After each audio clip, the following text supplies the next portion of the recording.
If I asked you to look back over the last week, the last month, and think about how many times you have conformed, what would you say? What would the count be? How many times have you not been your authentic self?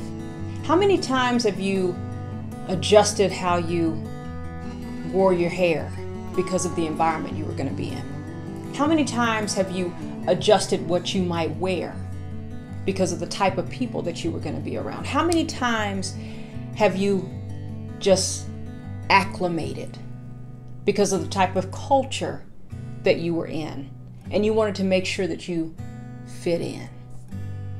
No need to stand out. If I ask you that question, how many times and how many ways would you be able to say?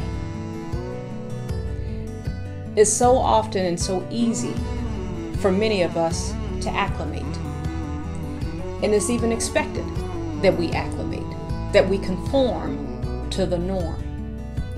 But what happens when we do that? What happens when we do that?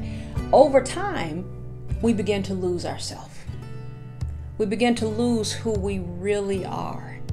And we become what other people want us to be. We become what other people expect us to be. And all the while we're working to meet those expectations, our own expectations get suppressed. Our own desires, our own uniqueness gets dampened. I was having a conversation with a lady the other day in a coaching program that I work with, and she was talking about this very thing of how women in the workforce, in this case she was a pharmacist, but women in the workforce really have struggles with being themselves, with bringing their unique selves to work because of the expectation. And as we talked, a phrase really just hit my spirit, and I said, how can you be unapologetically you? How can you be unapologetically you? And what does being unapologetically you mean? It doesn't necessarily mean that you throw out all the things, right? That you used to wear your hair this way and now you're just like, no more. You could do that. You could do that.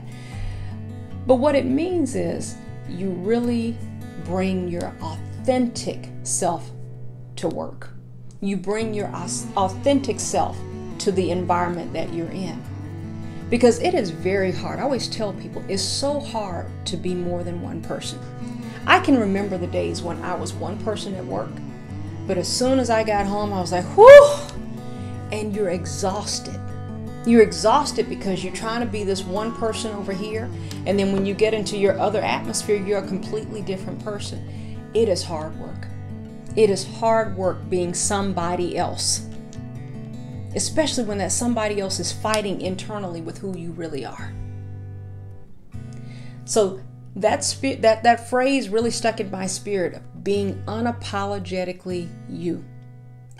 And that's what I want to challenge you and me to do on a daily basis. Hey, we do have to do some things to make sure that we're in the right place and acting a certain way in certain settings, for sure. There are some things, yes. But does that have to change who we are authentically? No.